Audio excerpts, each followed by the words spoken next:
Assalamualaikum warahmatullahi wabarakatuh. Waalaikumsalam warahmatullahi wabarakatuh. Salam sejahtera bagi kita semua. Alhamdulillah pada kesempatan kali ini kita bisa berjumpa, bisa bersua meskipun dalam tatap maya ya Bun ya, dalam melaksanakan kegiatan in-house trainingnya. Materi kita pada kesempatan ini adalah Ibu Nur Anissa. Bu Anissa, alhamdulillah pada kegiatan in-house training ini kita berharap apa yang menjadi materi hari ini menjadi suatu hal yang bermanfaat bagi kita semua. Dan untuk itu sebelum kita mulai, mari kita membaca basmalah agar semua yang dilakukan menjadi berkah. Mari kita mulai bersama berdoa, dimulai. Alhamdulillah, sudah kita mulai berdoa. Nah, sebelum kita mulai in-house training kita hari ini, supaya tambah lebih bersemangat untuk menerima materi dari Nur Anissa, ada baiknya kita membakar semangat dulu ya. Kita ice breaking dulu. Nah, ice breaking kita pada kesempatan kali ini akan dipandu oleh Ibu Masfia Ulfa. Kepada Ibu Masfia Ulfa kami persilahkan. Assalamualaikum warahmatullahi wabarakatuh. Waalaikumsalam warahmatullahi wabarakatuh. Terima kasih moderator yang telah memberikan kesempatan kepada saya. Ibu, bagaimana kabarnya hari ini? Alhamdulillah. Luar biasa. Siapa hari ini mau bersenang-senang ya? Wow, Ini kita akan bernyanyi lagu bahasa Indonesia dan bahasa Jepang. Lagunya Naik-naik ke puncak gunung. Sebelumnya Ibu, 1, 2, 3. Naik ke puncak gunung. Tinggi. Oke, alhamdulillah. Sekali, semangat sekali Bu Masfia Ulfa. Kita akan duduk mulai anteng mendengarkan pemateri yang akan disampaikan oleh Ibu Nur Anissa. Kepada beliau dipersilahkan Bu Anissa. Terima kasih Bu Solihah. Assalamualaikum warahmatullahi wabarakatuh. Waalaikumsalam. Alhamdulillah kesempatan kali ini kita semua bisa berkumpul dan bertemu di sini dalam keadaan sehat walafiat. Semoga kita semua selalu diberkati dan diberikan keselamatan dan kesehatan oleh Allah Tuhan Yang Maha Esa. Baiklah teman-teman, tidak perlu panjang lagi untuk acara ini. Saya akan share screen tentang materi. Kita mungkin dari hari pertama sampai hari akhir diklat kemarin kita mendapatkan berbagai materi yang banyak. Hari ini saya mengambil satu materi yang akan saya sharekan ke teman-teman hari ini.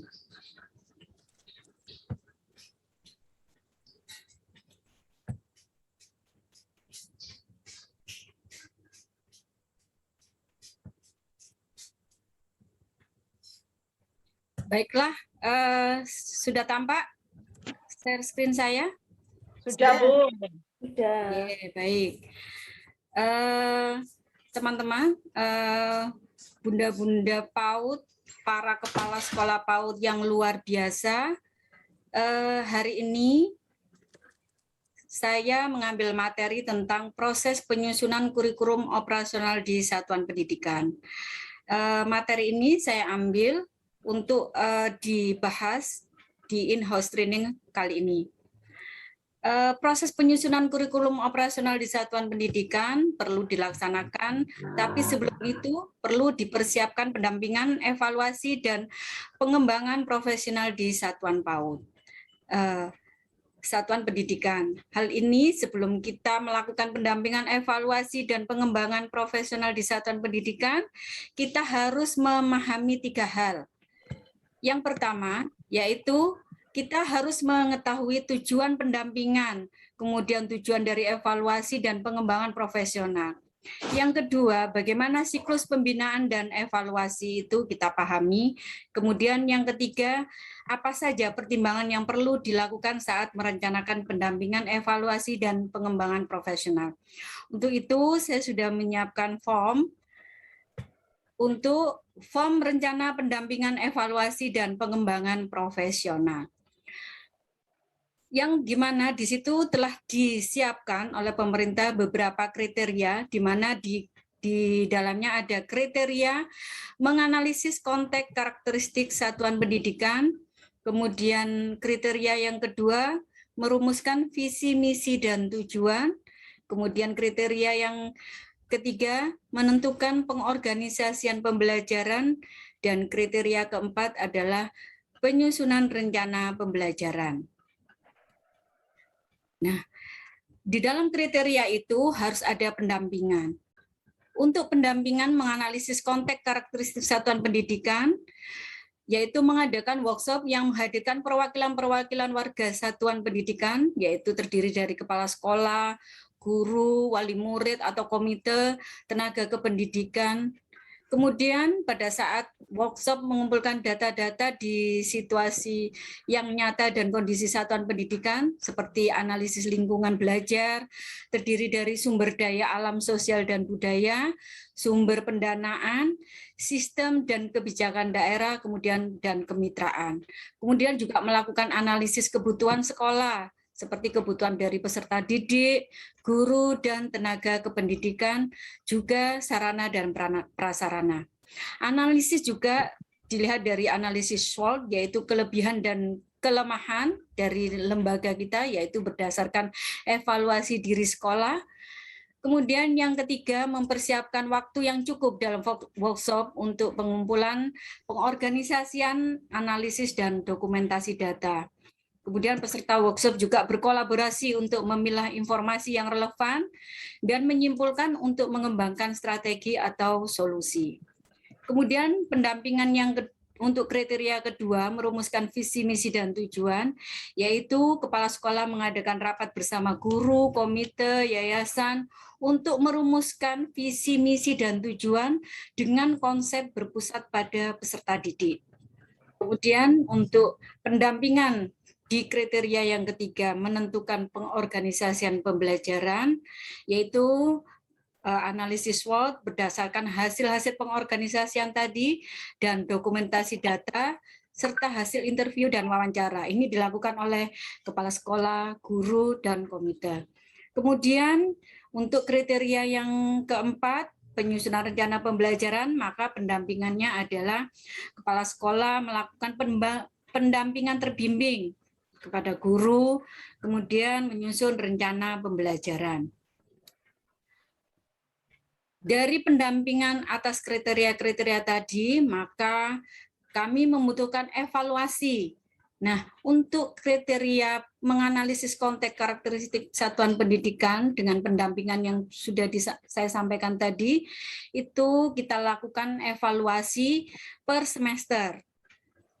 Dari semester tadi, tiap semester kita identifikasi kekuatan dan kelemahannya. Kemudian di kriteria merumuskan visi dan misi serta tujuan, itu kita evaluasi tahunan. Jadi setiap tahun kita evaluasi, kita analisis kesesuaian antara tiap aspek. Apakah masih rumusan visi misinya ini masih masih bisa dipakai untuk tahun ini atau masih relevan dengan kondisi saat ini? Apakah harus ada pembaharuan? Nah, ini akan kita evaluasi setiap tahun. Kemudian untuk kriteria yang ketiga, menentukan pengorganisasian pembelajaran, maka evaluasi kita lakukan per semester. Kemudian kita perkuat lagi di bulanan, yaitu meriksa hasil yang telah dirumuskan dan mengidentifikasi masalah-masalah yang muncul. Jadi akan kita perkuat lagi di bulanan, kemudian di semester akan kita lakukan evaluasi lagi. Kita lakukan perbaikan. Kemudian di kriteria yang keempat, menyusun rencana pembelajaran, itu setelah kita lakukan pendampingan, maka kita tetapkan bahwa evaluasi kita lakukan per semester juga, tapi akan kita perkuat dengan kita lakukan evaluasi mingguan. Akan lebih sempurna ketika evaluasi itu kepada guru akan kita lakukan setiap minggu, supaya identifikasi ketercapaian rencana pembelajaran itu lebih sedikit atau lebih persoalan itu enggak sampai banyak, sampai menumpuk hambatan-hambatan yang dihadapi oleh guru. Jadi setiap minggu akan kita perkuat untuk evaluasi, kemudian kita akan mengadakan perubahan di tiap semesternya, ataupun kita evaluasi lagi lebih mendalam di semester. Kemudian setelah kita lakukan evaluasi, kemudian kita lakukan setelah kita lakukan pendampingan, kemudian kita evaluasi, ternyata kita menemukan satu kesepakatan bahwa hal ini kita rumuskan bahwa hal ini harus dilakukan dengan cara in-house training selama 40 jam. Jadi untuk kriteria menganalisis konteks karakteristik satuan pendidikan itu kita ambil kesimpulan bahwa ini harus kita lakukan in-house training selama 40 jam. Kemudian untuk merumuskan visi, misi, dan tujuan setelah kita melakukan pendampingan, kemudian kita melakukan evaluasi, maka kita rumuskan bahwa ini kita bisa lakukan dengan melakukan workshop di awal tahun dengan lama workshop 20 jam. Kemudian untuk kriteria menentukan pengorganisasian pembelajaran setelah kita melakukan pendampingan, kemudian kita evaluasi, nah kita ambil kesimpulan bahwa ini perlu dilakukan pelatihan yang lamanya adalah 40 jam. Kemudian yang keempat untuk kriteria penyusunan rencana pembelajaran, setelah kita lakukan evaluasi, maka kita ambil keputusan bahwa kita adakan monitoring terbimbing dengan melakukan workshop, dan kita butuhkan waktu selama 120 jam. Itu yang bisa saya sampaikan. Mungkin waktu saya kembalikan kepada moderator untuk ke materi selanjutnya, tanya jawab. Ya. Terima kasih. Sama-sama Ibu, Bu Anissa. Oke, alhamdulillah banyak sekali materi yang kita dapat hari ini ya. Materi ini adalah pendampingan, evaluasi, dan pengembangan profesional di satuan pendidikan.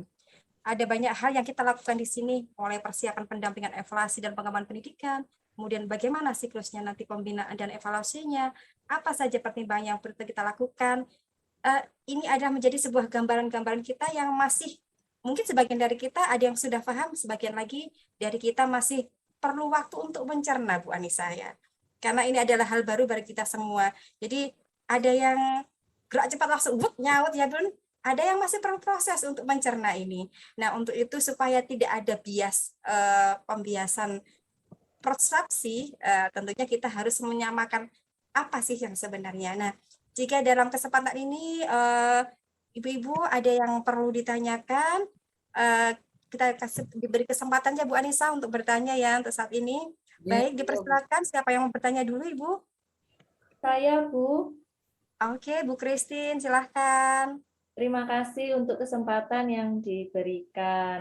Terima kasih yang tanyakan. Mungkin Bu Anissa dapat berbagi tips atau cara untuk memotivasi guru-guru dengan begitu banyaknya kegiatan yang harus dilakukan di satuan pendidikan masing-masing. Selain itu, bagaimana untuk pengaturan waktu kegiatan? Mengingat bahwa guru-guru selain mengadakan pembekalan mengenai kurikulum sekolah penggerak, tetapi mereka pun juga harus melaksanakan tugas utama mereka, yaitu melakukan proses kegiatan belajar mengajar yang memerdekakan anak. Demikian yang ingin saya ketahui. Terima kasih. Terima kasih. Bu Anissa langsung dijawab atau ada pertanyaan selanjutnya? Langsung saja biar nggak lupa ya Bu Sol. Baik, monggo silakan Bu Anissa. Memang menyamakan paradigma itu sulit sekali Bu.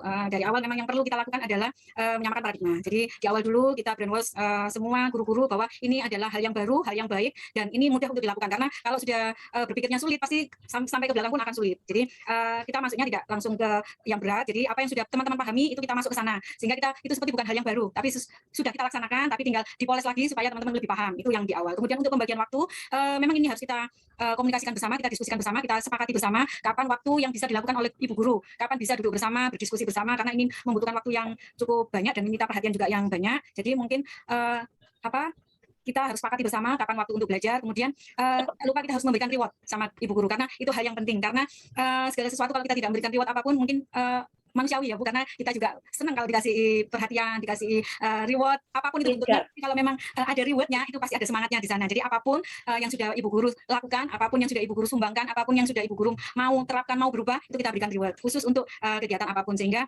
mereka akan lebih mudah apa yang kita inginkan, akan lebih mudah mereka pahami, lebih mudah mereka aplikasikan gitu. Ya, itu Bu Christine mungkin yang bisa saya kasihkan masukan. Bu Anissa. Ya, terima kasih. Boleh. Silakan. Ya. Saya nih satunya. Ya, saya Oke, mungkin silakan, bertanya karena sekolah penggerak ini adalah hal yang baru bagi saya dan juga kegiatan-kegiatannya menambah wawasan. Tetapi ada hal yang belum saya pahami, misalkan dalam hal pendampingan. Bagaimana bentuk pendampingan itu dan siapa saja yang mendampingi dari kegiatan-kegiatan tersebut. Langsung saya jawab aja ya Bu Sol. Silakan. Memang ya hal ini perlu ada pendampingan Bu Hania, karena segala sesuatu itu harus ada yang evaluasi, harus ada feedbacknya. Kalau tidak ada pendampingan pasti semuanya akan lost, tidak ada controlling gitu ya. Ketika kita ada di kriteria tadi, di hal yang paling atas di kriteria pertama itu memang banyak stakeholder yang kita ikutkan dalam pembahasan di situ karena itu baru perumusan. Jadi karakteristik semua harus kita dapatkan sehingga banyak orang yang kita ajak untuk duduk bersama untuk kita mintakan informasi dan kita dapatkan dari wawancara dan sebagainya untuk semakin kita mendapatkan karakteristik dari sekolah kita, dari lingkungan kita. Kemudian nanti semakin di kriteria yang ke bawah itu akan mengerucut antara kepala sekolah. Seperti perumusan visi misi itu kita juga bisa hanya dengan kepala sekolah, guru, yayasan dan komite itu saja. Kalau yang pertama mungkin kita bisa melibatkan tokoh masyarakat itu karena kita akan berada di lingkungan ya, karena kita juga harus mendapatkan informasi ataupun pendapat mereka tentang sekolah kita supaya nanti kalau kita berkegiatan juga lebih mudah. Itu juga kita butuhkan untuk mendapatkan informasi mereka. Kemudian untuk yang perumusan visi misi itu bisa kita mengkerucutkan lagi siapa sih yang akan mendampingi karena tidak mungkin juga kita mengundang tokoh-tokoh masyarakat mengikuti sampai perumusan kemudian sampai ke pembelajaran mungkin hanya beberapa orang yang khusus yang mengikuti kita mungkin kepala sekolah kemudian guru kemudian komite itu yang akan tetap kita akan ikutan pendampingan karena dengan adanya mereka itu akan yang melakukan controlling kemudian melakukan feedback apakah yang sudah kita lakukan ini sudah baik itu kita mintakan lagi jadi seperti satu lingkaran ketika kita melakukan program kemudian ada feedback kemudian kita evaluasi lagi kemudian kita minta masukan lagi bagaimana solusinya itu nanti akan berjalan dengan baik apa yang kita rumuskan jadi pendampingan itu sangat penting ya gitu Bu Hania jadi memang harus ada pendampingan. Boleh tanya satu lagi Bu Anissa? Silakan. Iya, begini, setiap lembaga itu memiliki personal dengan kemampuan SDM yang berbeda.